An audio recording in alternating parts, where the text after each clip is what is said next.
that corner, slowed down quite a bit, has some banking down there, but it's very tight exit. You got to make sure that you get off that corner without the back end coming around, which we see it a couple times in the Indy next series have happened. So then as you go down that back straightaway, you click that thing about halfway down to the fifth, right before you get into turn 3 into 6, and you're wide open through 3 and 4 when things are right. And it's a flatter corner, but big open corner. I relay it kind of like Phoenix back in the day when 3 and 4 was pretty flat, but you could get through there, wide open if your car's good. And that's basically what we have here. 2 completely different ends of the racetrack, 2 different handling characteristics, and you got to figure out which end do you want to be fastest on. And I always say, get me fast at 3 and 4. That's where the speed is, and I'll deal with 1 and 2. I know they talked about the focus. Again, it's a vastly different set of circumstances at Iowa in terms of your setup. You want to make sure you were taking care of that right rear. Is that the case here, or is it that defined? Yeah, I think that the right rear is something that you do need to take care of, but it seems like here that we have a little more of an understeer problem. What happens, I think the car gets a little free down in 1 and 2, but your speeds are down. So, it's a little bit easier on that right rear tire. It's down in 3 and 4 where you carry that high speed, tends to want to push that front end. So I think the right rears are going to be okay. I think you're going to be able to take care of them fairly easy here.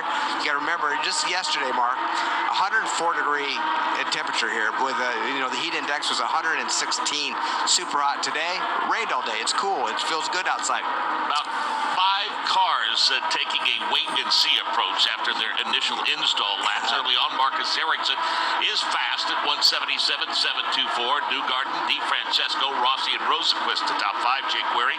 This is a point of elaboration request for Davey Hamilton, because we were just talking about penalties in terms of the starting grid. They have ramification beyond just the weekend. Let me explain. Joseph Newgarden, and it, again, feels like it might have been a while ago, but the last race, of course, the road course at Indianapolis, Newgarden had a penalty, started at the back of the field. As a result, he has the very first pit stall here when they come onto pit road. Now, that would seem advantage because it is not a long road for him once he comes in to make a stop. But Joseph Newgarden, who is in right now, once he leaves the pit road, and Davey, you can elaborate on this, this is a situation where Newgarden wants to make sure that everything goes picture perfect for him this weekend because of the points battle, but you've got to go all the way that long creep.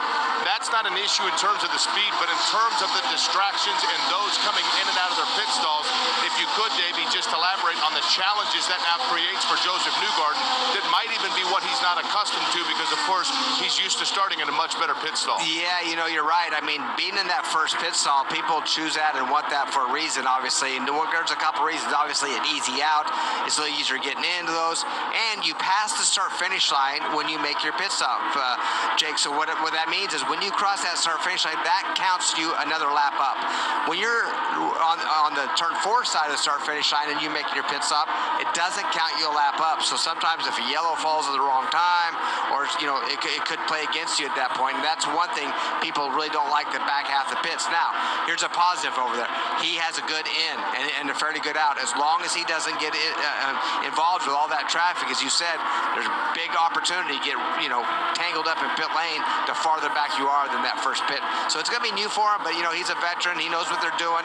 Penske, it seems like they can win from anywhere, no matter where their pit is or where they're starting on the racetrack. And Newgarden, maybe we need to have a little disadvantage for him, because he's won all the ovals this year, to get somebody else in the victory circle on oval. Going for the 4-peat here. Going for the 4-peat, yeah, it's pretty amazing. That it would be win number 5 as well. Well, as far as the championship battle, this gives you an idea of what rarefied air Alex Palou is in.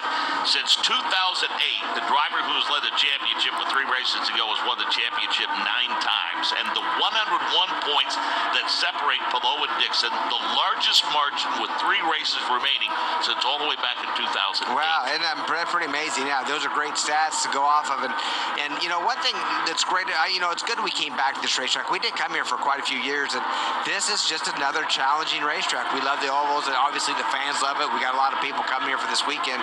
But with this design of this racetrack, just puts that much more element into it. It mixes up a little bit, like the shifting on ovals and things like that. So always good to have a tricky racetrack thrown into the series.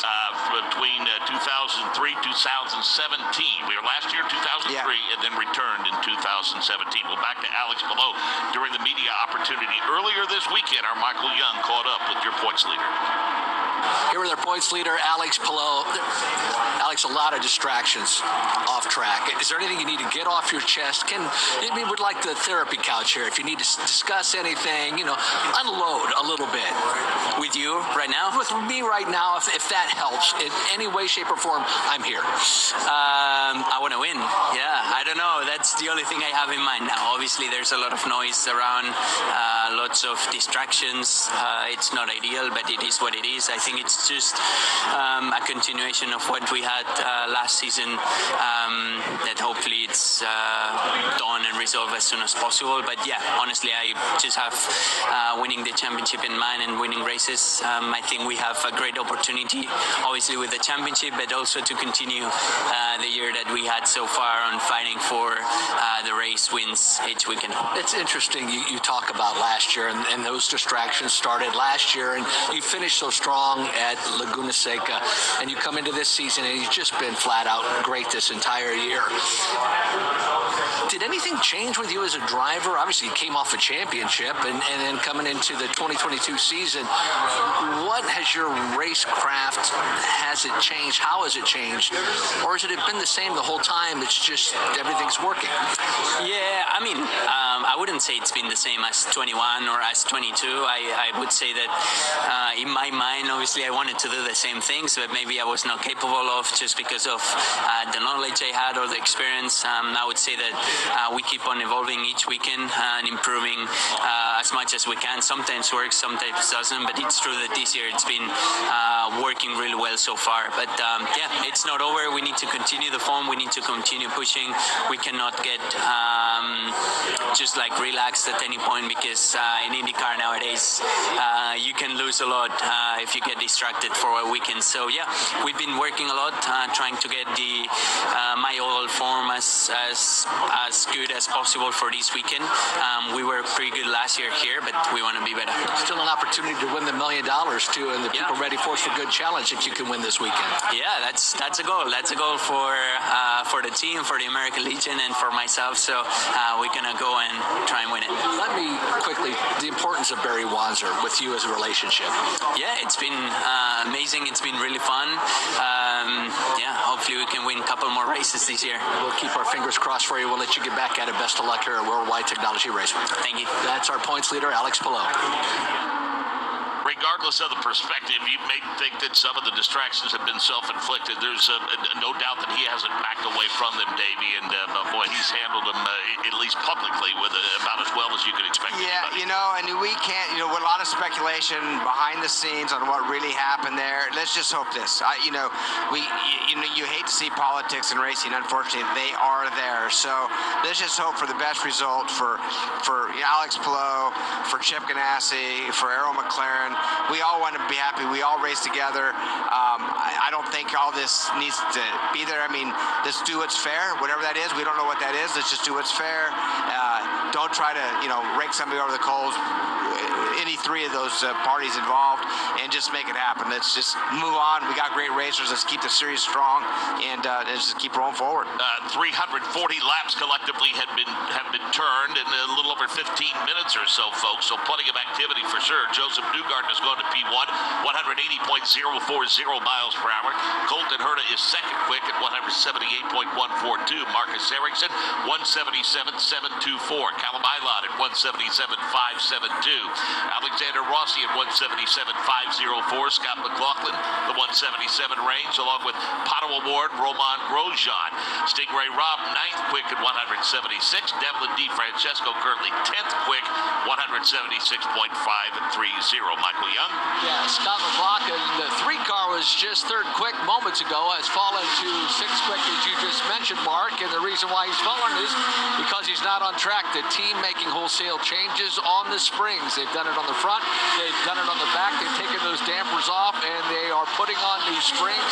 That process, Davey, and you can talk about it, just about complete, but it will completely change the handling of the car potentially, or make it a little bit better for Scott McLaughlin. But it's amazing how quick they can make these changes on these Indycars. Yeah, and they really can. They can do those spring damper changes really within a few minutes, and they know right what to do, right what springs and dampers they intend to go to one way or another. And that's one thing on the ovals is, you have to have your balance right. I mean, there's not much making up that a driver can do, and if the back of that car is not stuck down and you have confidence rolling through these corners, you need to change it. And that's with the conditions the way they are, with a green racetrack, I'm sure nobody's super happy with their car right now. A lot of drivers actually still waiting to even go out and really cut some laps down. For example, Castroneves only ran 4 laps. Canapino, he's on his 8th lap right now. Lundgaard on his 9th lap. They're going to start turning some more laps right now, but the more rubber down, the better that car's going to feel. Got to remember, they will qualify tomorrow, but they are expecting more rain. It could wash this track off even more through the night. And as the session continues, coming off of turn number 4, we are watching a couple of the Errol McLaren teammates working in tandem. Pato aboard, Felix Rosenqvist working together, and Pato decides he's going to pull to the inside of the racetrack, and he's going to let Felix Rosenqvist lead the way around the racetrack. And Davey, surely important, to figure out exactly how that car is going to handle the dirty air, because in going back and listening to the race last year, whenever your leader, whoever it was, within 25-30 laps or so, when they started to catch the rear of the field, as the old adage goes, catching them was one thing, and even though they were 3, maybe 2.5, 3 mile an hour slower, it was next to impossible to get around them. Yeah, couldn't do nothing. That's one reason they're going to do this later on, that outside groove, try to get some rubber down just to make the passing a little better.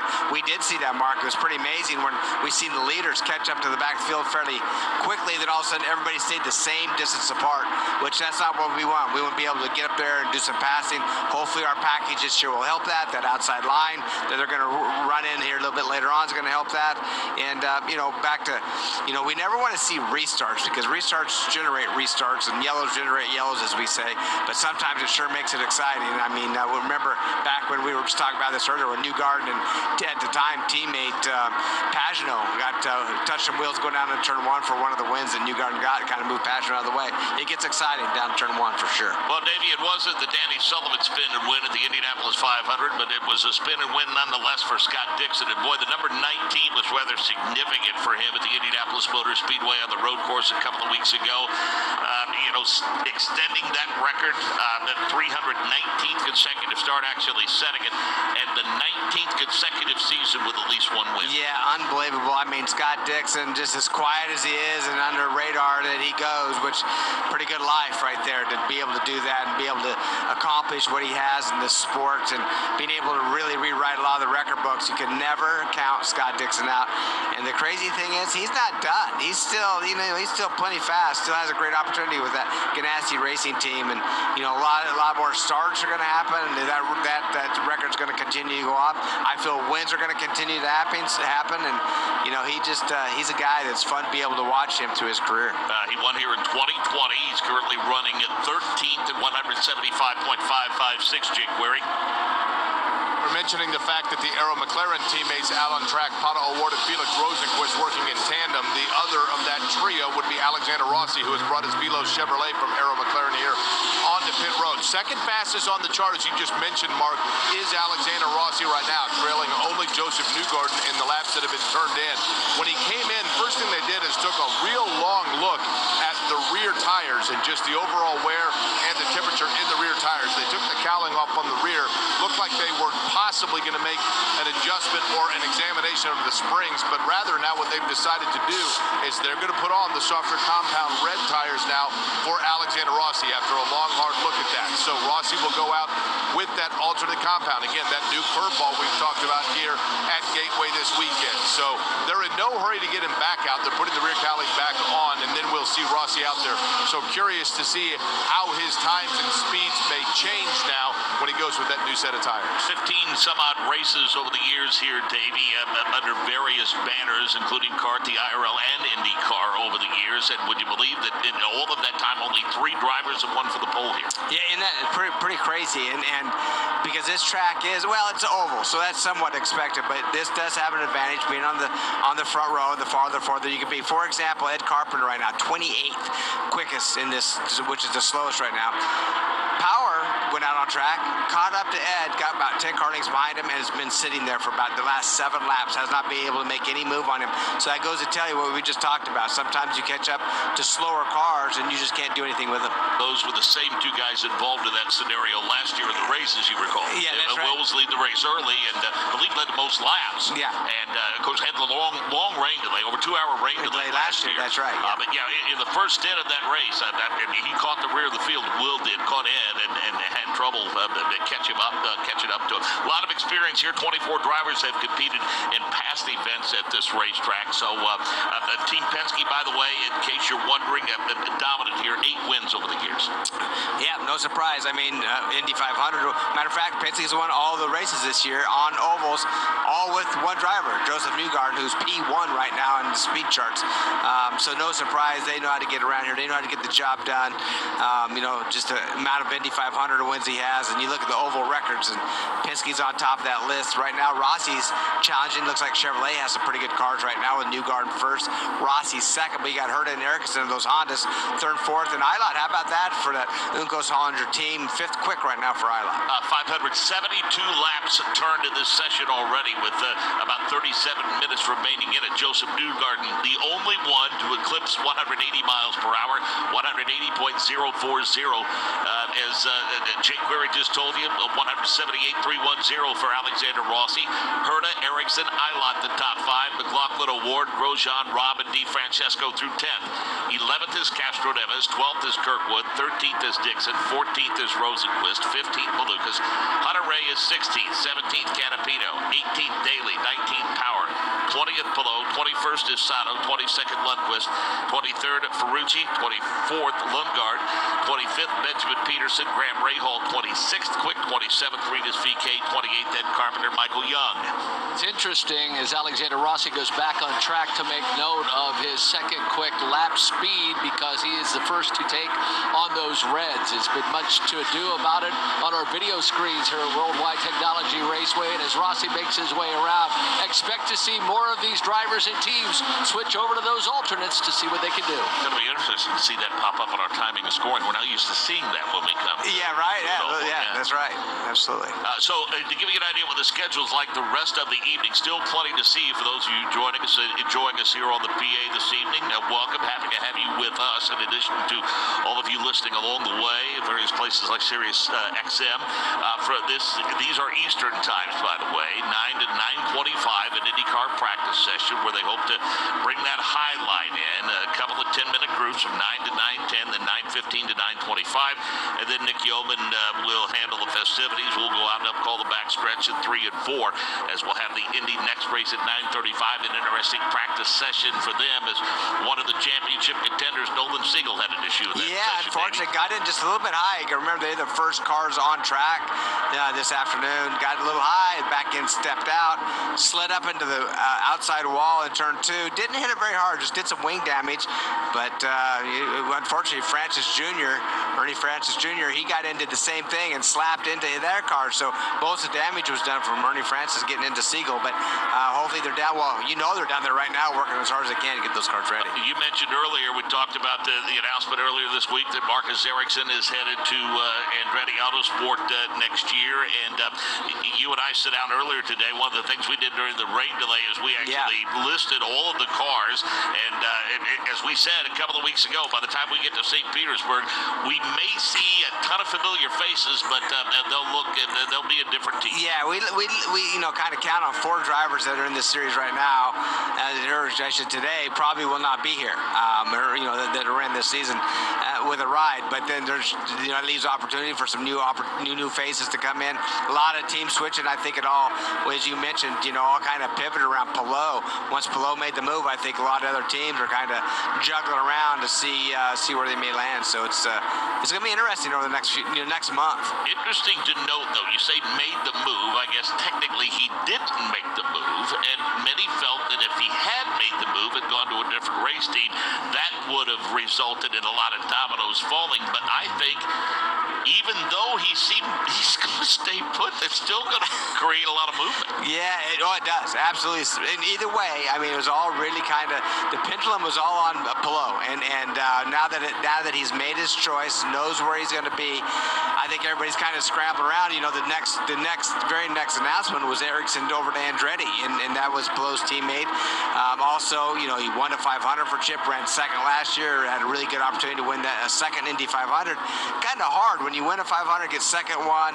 You got some wins with Chip to move to another team, but I guess he just felt it was obviously a better opportunity to go over to that Andretti team. Andretti mentioned, you know, no more paid drivers. We don't want anybody to pay us. We have funding. We want to hire our drivers. We want to win races with the best drivers out there. So if you have money, don't come talking to us unless you're the very best. And an announcement earlier in the week, I think, that was universally applauded by especially old school race fans. I mean, two of the great names in open wheel racing combining forces now as a technical alliance has been announced between Penske Racing and Ford Racing. Yeah, very interesting about that. Talked to a member of the Foyt team saying, hey, how do you think it's going to work? He goes, I think it's good. I go, well, one thing, you got some good information for Indy because how well they ran Indy the entire month, and Ferrucci did such an outstanding job, had the opportunity to win that race. He goes, well, end of the day, they still drank the milk. And I go, you know, that's right. You kind of forget that Penske, he wasn't on pace all month, but then when it came down to getting that checker flag, he led one lap, and that was Newgarden who drank the milk at Indy. So that alliance should be pretty darn interesting. We heard a lot of, you know, interesting opportunities for that Foyt team. Maybe different ownership coming in there, 100%. Maybe partially different ownership, and then all of a sudden we hear the announcement of the alliance with Penske and it's Foyt. Immediate, by the way. Yeah, I mean, it's right now. It's right now. Yeah, they've been running some dampers of Penske's already, but you know, it's gonna. I think it's really. It is. You're right. Happening right now. I don't think we'll see a big change in speed or anything drastically until we get into next year, where they really work over the winter time. They assign an engineer and a DAG guy with the Foyt team on whoever that may be, find out who the drivers are.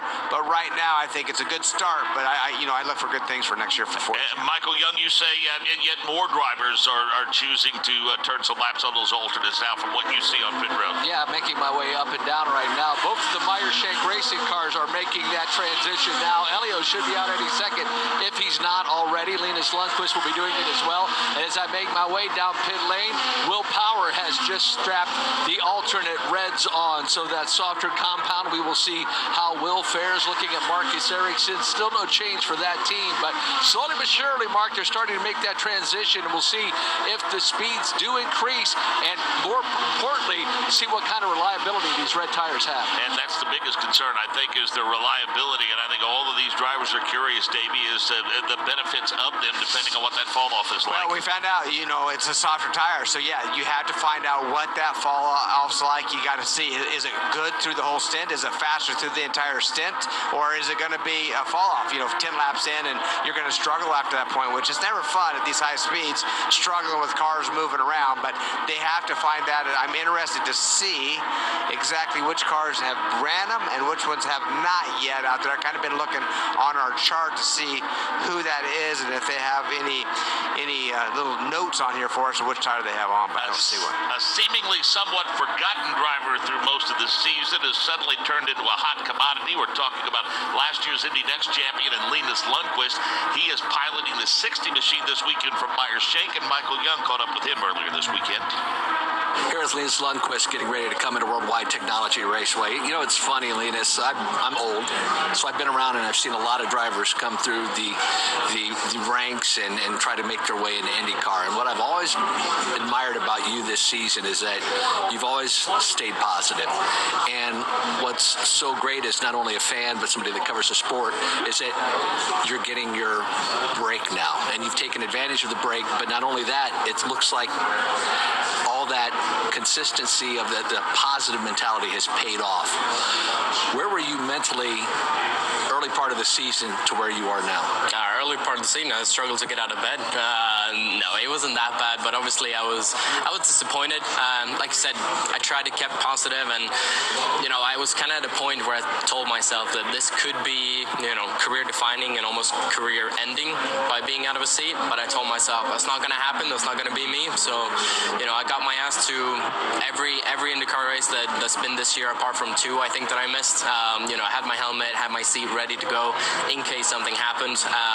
Been harassing these team bosses and principals into picking up my calls and reminding them that I'm out there, and if there's an opportunity, whatever it might be, a test, straight line speed, whatever that might be, put me in the car. And obviously when the opportunity came out to do the first race in Nashville with Major Shank Racing, it was a dream come true. But it all really started at Texas Motor Speedway when that opportunity arose with Rahal Letterman Lanigan. You've proved yourself and that you were extremely quick, but what I saw was great. And back to, I know you're very confident in your racecraft, not trying to overdrive and prove something and put yourself in a bad position when you were finally given that opportunity. No, and it's always a tough line because, like you said, you always want to show that you're fast and impress the team, but then you might be throwing it in the wall, and then it's basically career over, or at least that for that opportunity. So it's always a thin line, but I told myself as well, and it's like I'd like to think that I've proven throughout my career that I'm fast. So as long as I go in and do a decent job, and the team likes me, and I'm doing what I'm told in terms of meeting their expectations, then that's all you can do. I'm not there to breaking track records. I'm just there to help out because I know that when it comes for a proper race weekend, I'm going to be just as fast. Meyer Shank Racing putting a lot of confidence in you, allowing you to run this weekend on the oval. But big picture outside this oval, already rumors of 2024. I know nothing confirmed, but a future with Ganassi Racing, if indeed that's where you end up, has to be a dream come true. I mean, I've heard the rumors as well, which is not, is not bad to be associated with, and I take it as a compliment. And I look back only 4 weeks ago, nobody, including myself, were talking about me. Basically, I was just, walking around the paddock, hoping for an opportunity, a test to be given a shot. So to be able to stand here and do my third Indycar race, I mean, it's something unbelievable. So I also know that the best thing I can do for myself is just take one race at a time, because you're only as good as your last race weekend. So I'm trying to, shelter myself a little bit from all the talk and the buzz, but, I like to take it as a compliment and just trying to do well this weekend too. It's been fun watching you at Meyer Shank Racing. Good luck this weekend. Thank you. That's Linus Lundqvist. Yeah, good stuff. And he basically reaffirmed what we said, Davey, that, 4 to 6 weeks ago, he was here at the racetrack, but the phone wasn't ringing, and now it's blowing up. Yeah, he did the right thing. Don't give up. Get out of bed. Stay positive. Stay in shape. Call the team owners, team principals, as he said. Make sure you're inside, out of sight, out of mind, and you want to be in front of him. He did that. He knows. Everybody knows he has talent. It's just he got in that odd position of not being able to slide into a seat when they're all full. Got to remember, there's only 28 cars usually at most of these races. Sometimes 30. We had a little over 35 at the 500, but those seats are hard to come by, and him just hanging around, being available, gave him that opportunity, and he's really taken the handle of it and really showing how good he is. He's got it up to 176.625 miles per hour, 14th quick. You pointed it out while we were hearing that recap, the recap of that interview, Michael Young's conversation with Linus Lundqvist, that things looking good for Connor Daly. Yeah. He's got that 30 car for Rahal Letterman Lanigan Racing up to 6th quick at 178.023. Yeah, sits in pit lane right now. Great run for him. Obviously, that's super fast, the fastest of the Rahal Letterman cars. One thing with Connor, I remember he hated this racetrack and he hated Iowa.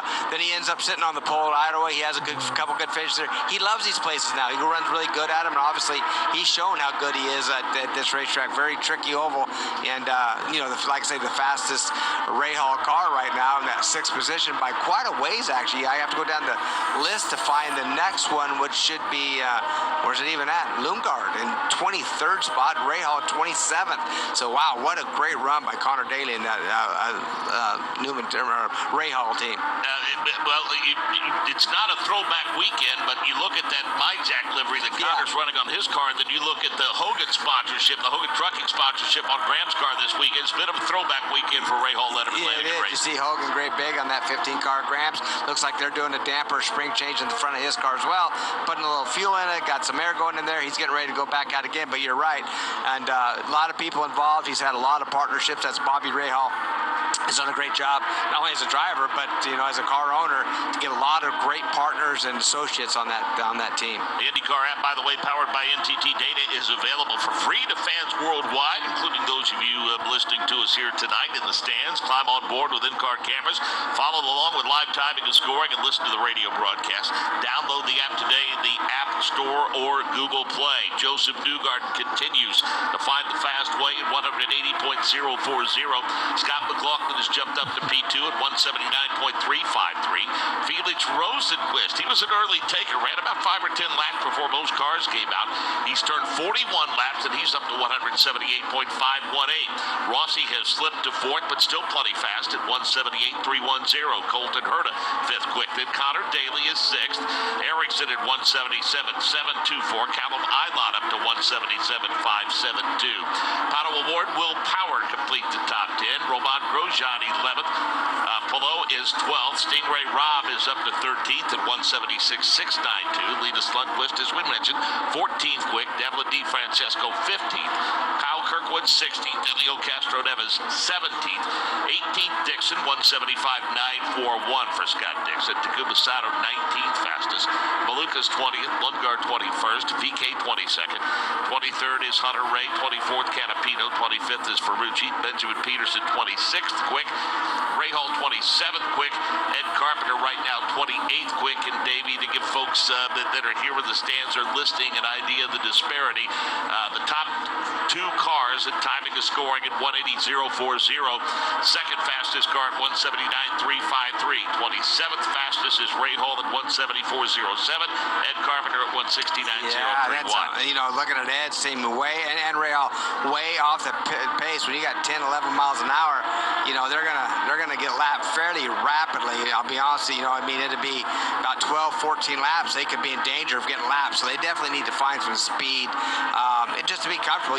That speed, they're not comfortable. It's not fun for them to drive out there, so they definitely have a lot of work. Now, one thing with both those teams, they have somebody to rely on. Like Carpenter, teammate VK, sits in that 21st position, and then the other partner in there, which would be Hunter Ray, and I don't see, right there, 23rd. So not a lot for that Carpenter team as far as speed, but Ray Hall, he's got, like we just talked about, Daly in that 7th position. 21 minutes, a little over 21 minutes remaining in this session. We told you, again, Newgarden, McLaughlin, Rosenquist, Rossi, and Sato, the top 5 to Jake Query. You mentioned Alexander Rossi. He had done 16 laps, guys, before he came in and they put those reds on. Now, he is showing, I believe, at 50 or 51 laps. So basically, he has come in now with 34 or 35, one of those two numbers. I apologize for not knowing the exact, but he was right at lap 34 of this stint on the Reds when they decided to bring him in. As a matter of fact, Brian Barnhart's on the radio for him, so let's ask Brian right now. You guys were the first to go out on the Reds. What is the initial report here? He said they started off with pretty good balance on it. We developed a little bit of vibration on it late, but it certainly wasn't bad. He's overall pretty happy with them. So in terms of the fallout on it, is there any way to know at this point how much fewer you would get out of a stint than on a regular set? Didn't seem like it had much different dag on it, so it seemed pretty good. I appreciate it. That's Brian Barnhart giving us kind of the initial report, guys. That's the big question mark here. Alexander Rossi was the first to go out, so good honesty, good report there from Brian Barnhart on how they're reacting. Davey, a moment for the Gingrich car of Colton Herta. Well, we see Colton Herta P6 right now, thinking, oh man, he's got a great race car. He's pretty fast. Not the case. Goes down in turn 3. The back of that car steps out. Luckily, that kid's got some fast hands. Was on the red, softer compound tires as well. He was able to gather it up. Almost got in that outside barrier, but didn't. No harm, no foul. But fast hands paid off for Colton Herta right there, keeping it out of the wall. We mentioned Graham Rahal struggling to find speed. That was not the case a couple of weeks ago at the Indianapolis Motor Speedway, Davey. He led 36 laps, but the pit strategy did not fall his way. In the end, he made a spirited charge with pitting on lap 66, trying to chase Scott Dixon down.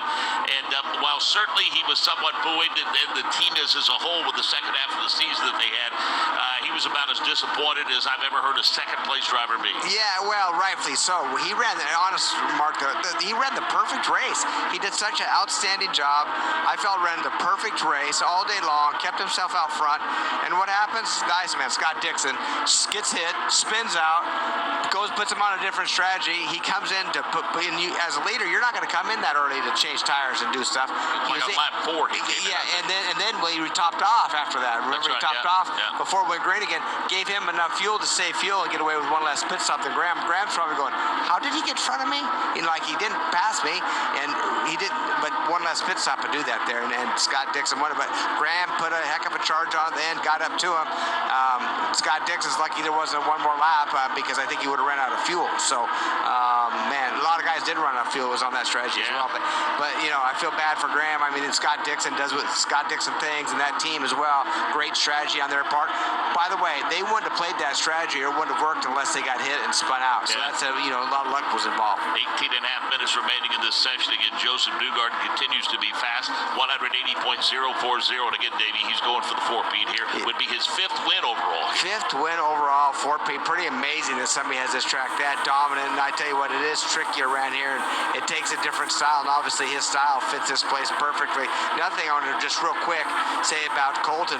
He's lucky right now that it's early on. There's not a lot of marbles up in that outside lane. So when he lost control and slid up in that second, third groove, it didn't hit marbles. Usually when he hit those, it's just ice skate. But unfortunately, there's not very many up there. He was able to save that car and bring it in. He has turned into the Oval Master. Talking about Joseph Newgarden. Michael Young caught up with him earlier this weekend.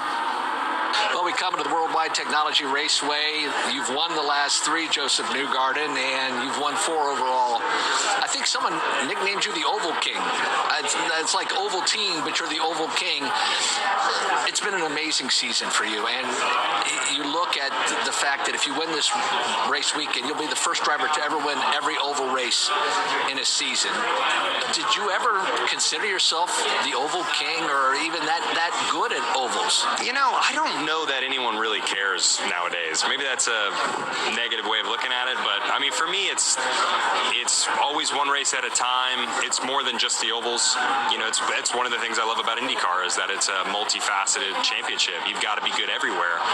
You know, and I think we've had some difficult points this year. You know, particularly on the road courses that we're working really hard as a group to just elevate our game in that space. But looking at ovals in particular, we have had such good cars. You know, I think for me, I've been really lucky to have phenomenal race cars and a team that executes. You know, those ingredients you can't replace. You got to have a fast car and you got to have a team that can put it all together. And I feel like the group around me is capable of all that. So that's really what has brought these results. You know, without those ingredients, it just wouldn't happen. So I hope we can keep that going this weekend. And we've got many more to go after other than just this weekend. You know, it's interesting. You talk about ovals, and you're like, we expect to win at the ovals, but you're more focused on road course, street course. That's where we need to improve, and I think this whole season, that's been your entire focus. It really is. I mean, that's where we're weak right now, right? You know, I think we've had potential at times on both of those conditions, road and street course, but yeah, I'm really pleased with our oval cars, and look, that's been from a tremendous amount of effort as well, too. You know, the team puts a lot into our performance everywhere, and so, you know, I think about all the hours and time that we spent trying to make our oval cars as good as they are, but my real focus now is, okay, well, where are we weak and where can we be better? Because you have to be so well-rounded in this championship. So I think, you know, we're staying focused on those tasks while still trying to, show up and put a great weekend together, like here at Worldwide Technology Raceway. Obviously, the championship's going to be tough to win. Just to finish this season, what are your goals? Yeah, I think, we can only do what we can do. That's maximizing every day. You know, this weekend comes first, and then obviously we have Portland and Laguna. It's going to be incredibly difficult to win this championship. It's almost in that unattainable position. It's still there mathematically, and I think you've got to focus on, trying to stay in it as long as you are mathematically in it, and that's where, we are. We still have the potential, but it's a difficult mountain. It was made a lot more difficult with the result we had last race. But I think we can only control what's, in our own path, and if we can put together wins these last 3 events, you just never know what happens in IndyCar, right? A lot can change. We wish you all the best this weekend. It would be phenomenal to be the only driver to ever win every oval in an IndyCar season. We wish you all the best. Thank you. Appreciate it. That's Joseph Newgarden. And even if he falls a bit short in the championship chase, he'll have a long winter to think about an Indy 500 win. Yeah, oh yeah. You know that that's everything. When you get your 500 win, you get that ring on your finger, which we know he's won it for a long time. You've had a successful season, and really a really successful career once you get that, changes your life, and that's the most important thing for him. Yeah, has he done winning races? Not at all. Has he done winning championship? He's going to fight for it every year that he's involved. So, but right now, I mean, he's focused on the last 3 races of the season. But when the season's over, he definitely has a good chance for the championship. Since the schedule added road and street courses, I just don't know that I've ever seen the level of dominance. And keep in mind, we say that because there is nothing similar about all of the ovals that he has won on. Yeah. They're not cookie-cutter racetracks. No, we don't have that anymore. We don't have those cookie cutters anymore. You got to remember Indianapolis Motor Speedway, 2.5 mile, fairly flat racetrack, and then you go to Iowa, 7/8 of a mile, high banked, rough, super rough, really challenging.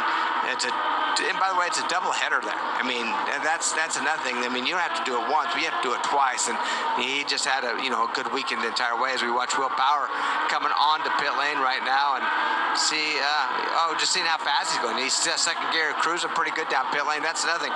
Pit in and pit out here, Mark, pretty difficult. A lot really flat. We've seen in Indy next, we had one of the cars spin coming out back onto the racetrack, and so that's another place you have to be careful in these races. Driving for Dale Coyne here last year, Takuma Sato had a top 5.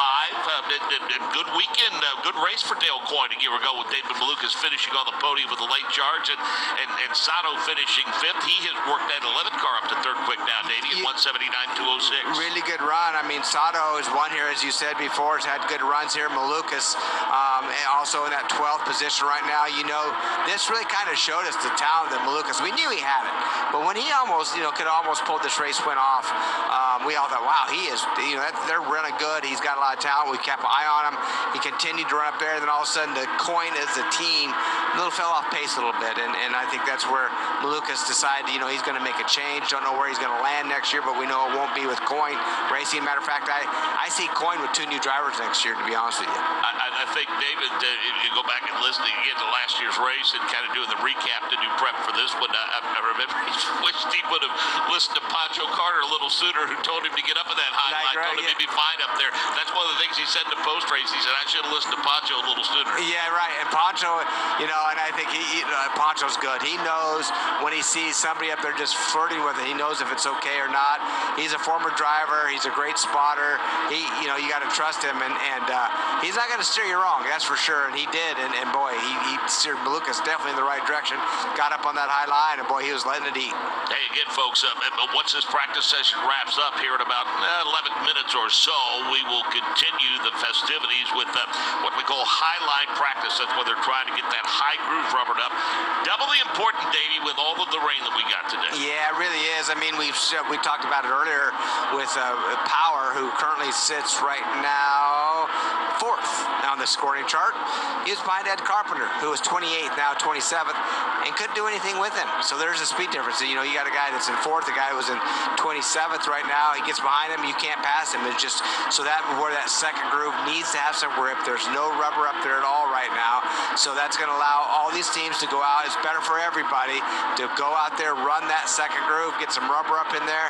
It's not going to be full speed, just enough to try to make that more of a passing lane. A couple of 10-minute sessions, by the way, and they'll happen pretty quick, about 15 minutes after this session concludes. And then at 9:35 again, Indy next by Firestone. The out front showdown comes your way tonight. And then tomorrow, these times are Eastern, by the way. Interesting, Davey. Of course, it's what you're used to being a short track guy where you qualify and race the same day, but that's what we're going to do for this event.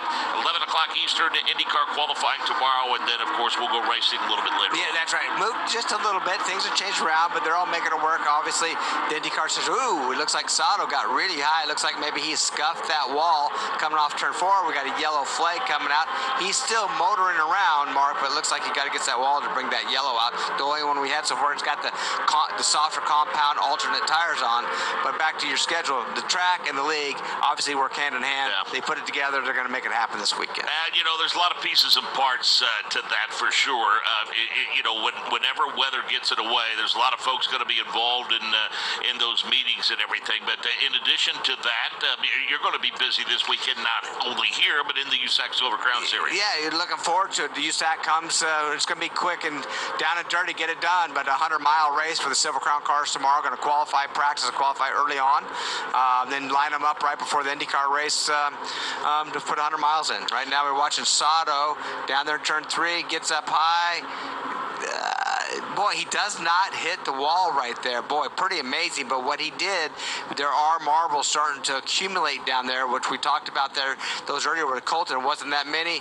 He got up there, and wow, you can't get any closer to that without hitting it right. Everything but hit it. So no, I don't know why the yellow came out for sure, other than just a tracking inspection. But Sato did not hit anything, and that's good news. They'll put some tires. You see his tires right now on the monitors, just how much they're supposed to be slick and smooth.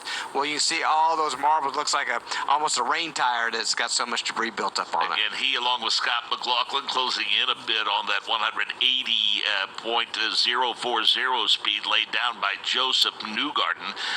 McLaughlin is at 179.353. Sato is at 179.206. Will Power at 178.703. And Felix Rosenquist, 5th quick at 178.518. Alexander Rossi is 6th quick. Colton Hurd is 7th. Connor Daly is 8th quick at 178.046. He's in the 30 machine for Ray Hall, Letterman, Lanigan this weekend.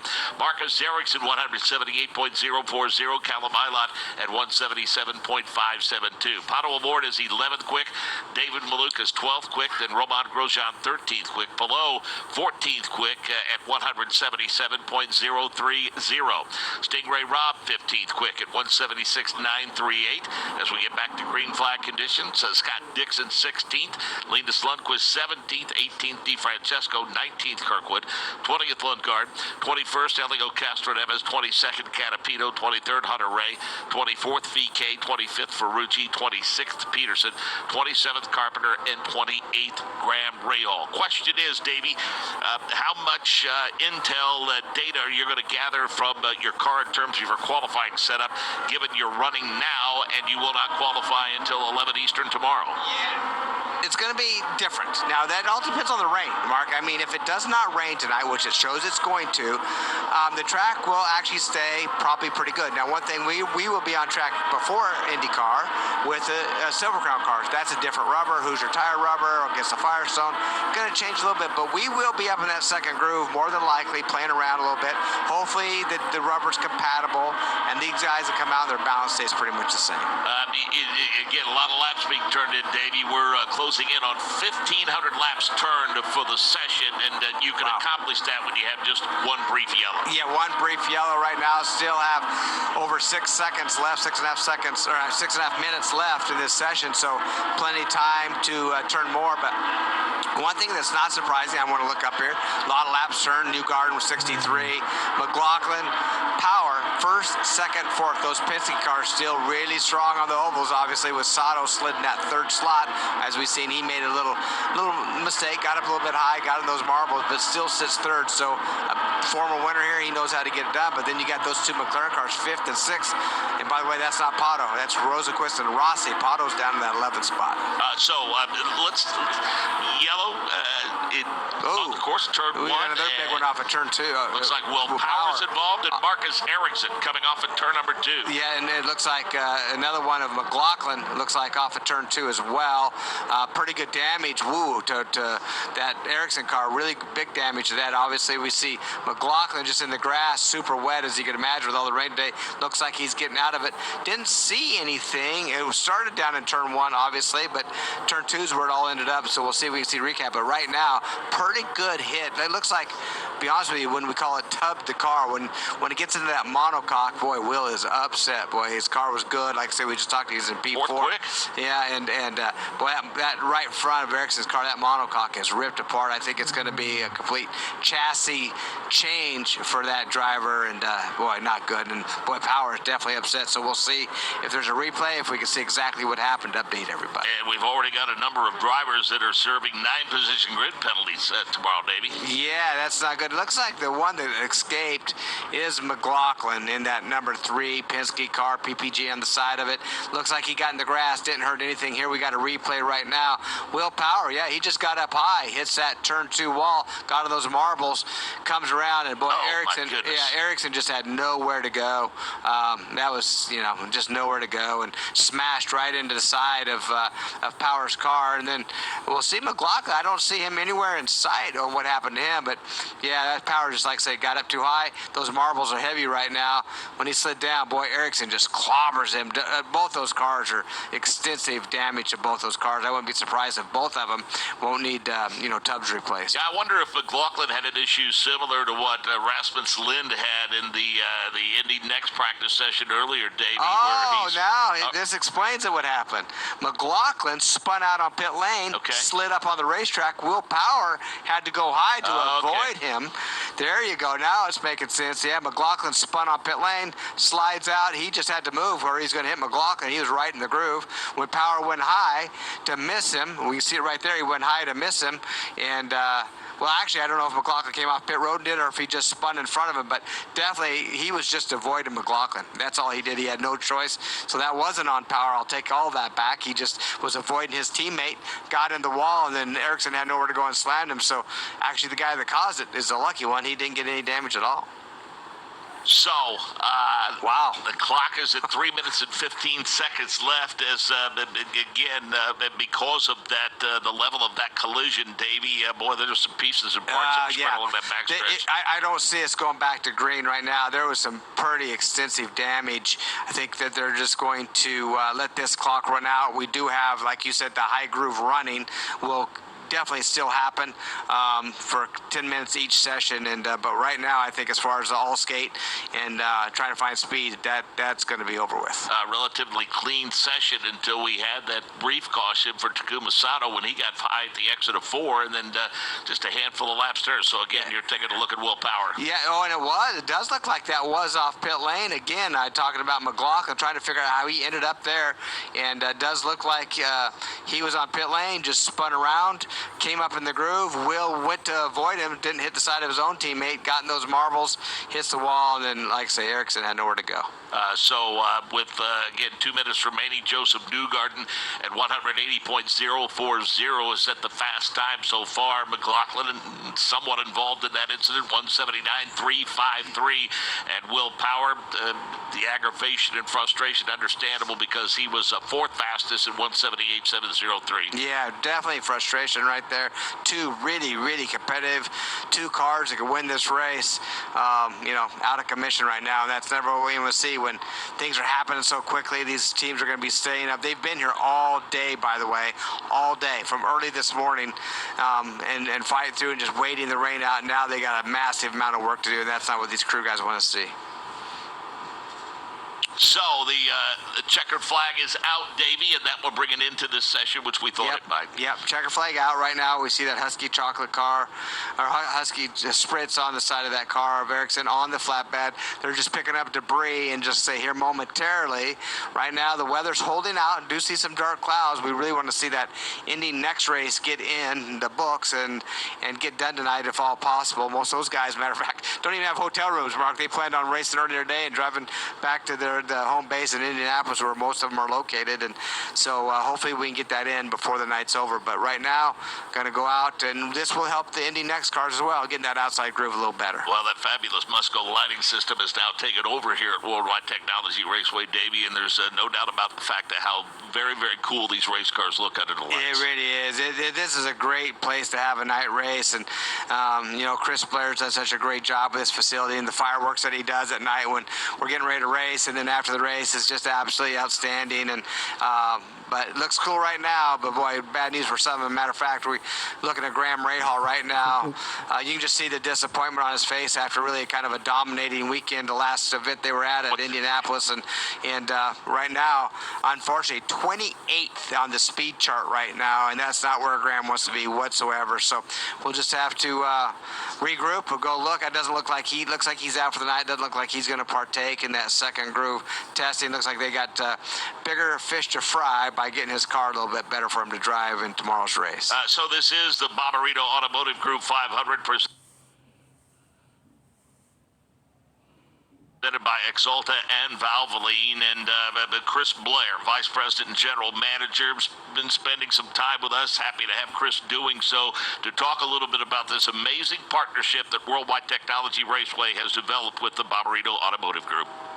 Chris Blair joins us. We're in the middle of an exciting weekend here at Worldwide Technology Raceway, and we just wanted to give you the opportunity to talk about this relationship that you've had from day one with Jonathan Bommarito and the Bommarito Automotive Group, and what they've meant to Worldwide Technology Raceway in this event. It's been absolutely tremendous, that relationship and what they've done. The reason that all came about is I was at the Indianapolis 500, I believe it was in 2015, with Chuck Wallace, Bommarito's general manager, and found out what a huge racing fan he was and how big of an Indycar fan he was. And when we started having the conversations about having the Indycar series come to the track, I called Chuck and told him about it. And he's like, we want it. And he was, there wasn't really any selling. He wanted that race because he's such a fan of the sport. And since that time, they've got involved with so many different aspects. But the amount of support they give during that race week, during race week, and all the things they're doing, here at the racetrack, they've got their Turn 4 hospitality program. They're bringing in all kinds of vendors and their employees and people who've bought cars. And they convert a tremendous amount of media leading up to this event. So it's really a partnership, and it's really kind of set the standard. Everybody always thought you needed some big national sponsor if you were going to have a race of this caliber, and we've shown that by working with a regional organization, small town organization, and they've just raised the bar on how you can do a race sponsorship, and it's been tremendous. It's been a great number of years now, since 2017. We still have 2 more years to go.